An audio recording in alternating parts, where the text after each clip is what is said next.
Shooting modes for wildlife photography, the truth behind them, and then what's more important than the shooting mode you may choose. We're going to talk about that right after this.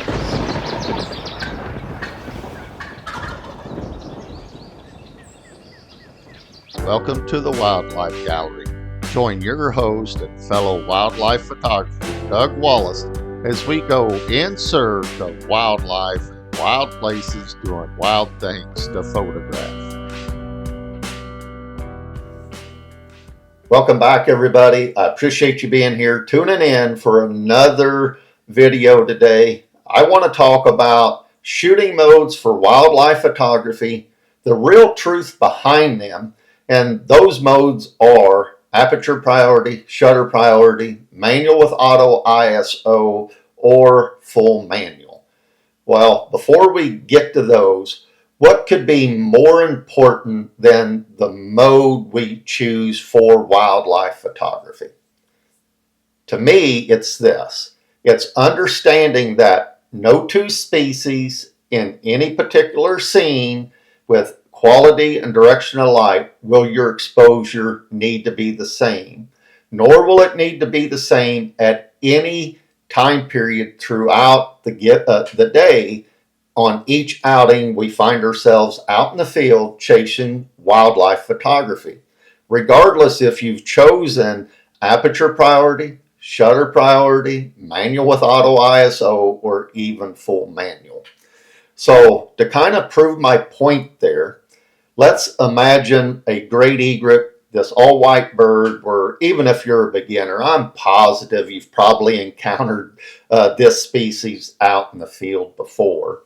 So if we imagine in our mind that we have a great egret, this all-white bird, in a really pretty scene, and we have good quality light, good golden hour type light, and that light's coming directly from behind us, fully illuminating this egret in this scene. And then if we all know by now, most likely, or even if you're a beginner, you've heard a proper exposure is 18% middle gray. And if you look at the light meter in your DSLR or even your mirrorless camera, that's going to show the needle right on zero, right in the middle. Well, if you were to shoot this great egret in this really pretty scene with good golden light and it's coming directly from behind you, and you shot that for 18% middle gray, and then you check the back of your camera or you brought your card home and put it in your computer and checked that, what do you think your final image looks like? Well, I can guarantee you there's going to be no detail left in those bright white feathers of this egret. So what do we need to do? What do we need to understand so that we can properly expose this great egret in this particular scene with this particular quality and direction of light? Well, we need to understand that to preserve the detail in those white feathers, that we have a couple of helpers within our camera. And if you have a mirrorless camera, that's the histogram, zebras or blinkies. And then if you have a DSLR and you go to live mode, you can also activate these in that live mode with your DSLR, or I know I can with my 90D, my Canon 90D anyways. So now that we know that we have a couple of helpers within the camera there, and we activate those, and we take this egret in this really pretty scene with this golden light and the direction of it coming behind us, we focus on the egret, and we take a look at our histogram, we'll notice that all the pixels in that histogram really is only showing us how many pixels of shadows, midtones, and highlights we have, okay? So, but when we hit our focus button and we take a look at that histogram, it's going to show that we're blowing our highlights, that they're all over on the right-hand side, and it's going to tell you immediately that you are blowing the detail in those white feathers. So now what do you have to do? So it doesn't matter if you're shooting aperture priority, shutter priority, manual with auto ISO, or full manual. Any of your three settings will allow you to adjust them and bring the exposure back to the left so that you are preserving the detail in those white feathers, won't it? And then if you was to take a look at your light meter down there at the bottom, and when you get it all the way back so that you're not blowing highlights and your blinkies or zebras aren't showing up, you're going to notice you're probably, as far as a proper 18% middle gray exposure is concerned, you're probably one stop under or more exposed. So the next question to you is this: regardless of the shooting mode you've chosen, aperture priority, shutter priority, manual with auto ISO, or full manual, could have you achieved a one stop under or more exposure with any of those shooting modes? And the answer is yes.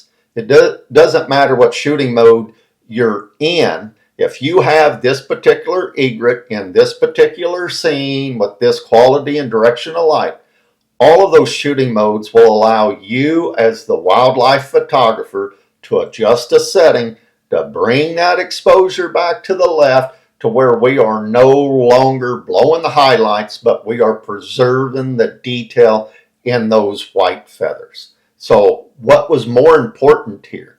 The more important thing was that you and I, as the wildlife photographer, understand that the histogram is telling us when we are either blowing our highlights or crushing our shadows or blacks. So now let's have the very same scene with the same golden light in the same direction of it coming behind us, and the egret leaves, but we have a crow fly in this very same scene.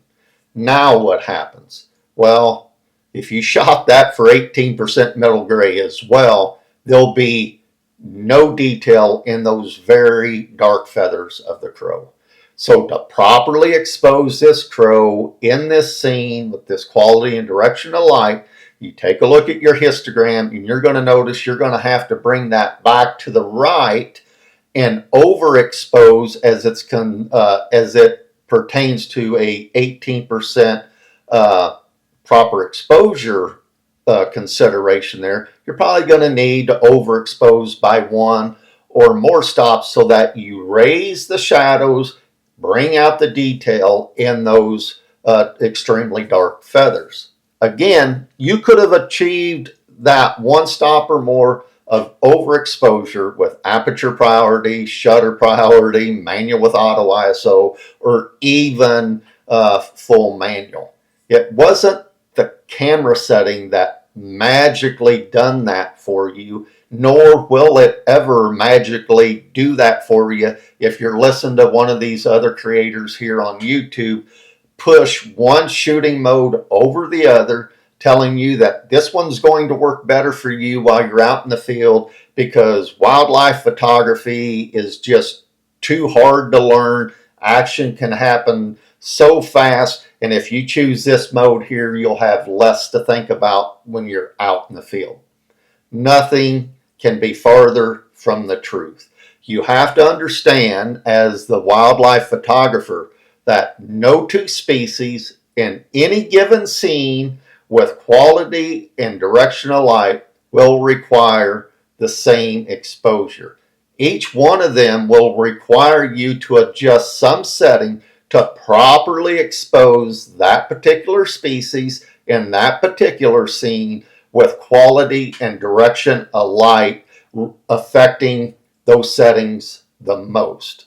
Okay, so don't buy into this that one shooting mode is way more, does way more for you with less thinking while you're out in the field. That's not the case.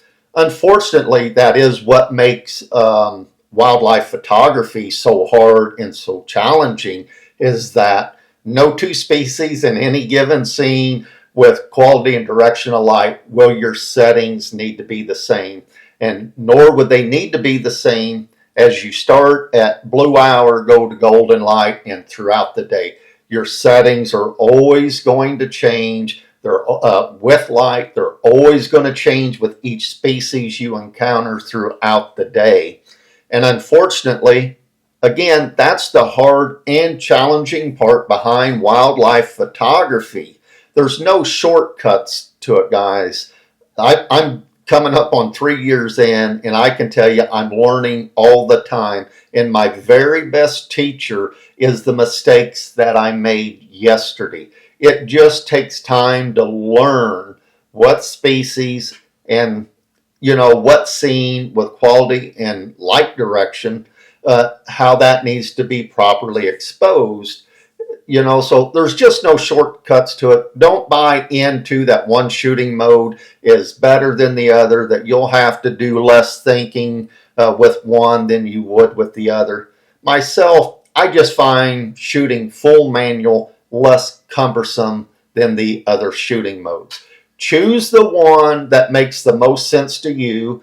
Go with that one that's producing the results that you're looking for. But I would also say this: don't give up trying one of the other shooting modes every now and then to see if, as you gain knowledge and experience, if one doesn't become more helpful to you over the other one.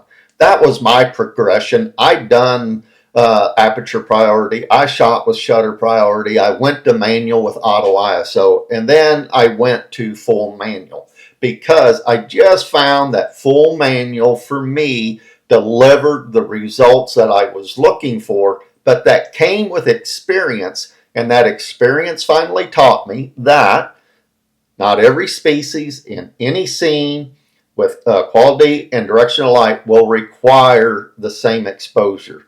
So that's what I have for you today. That's the point I wanted to drive home. Don't buy into shooting modes. They are only secondary. It's only a means for you as the photographer to achieve a properly exposed image. Once again, thanks for tuning in. I do appreciate it. Get out there, run the shutter. Remember to be safe. I'm positive somebody at home would like to see you.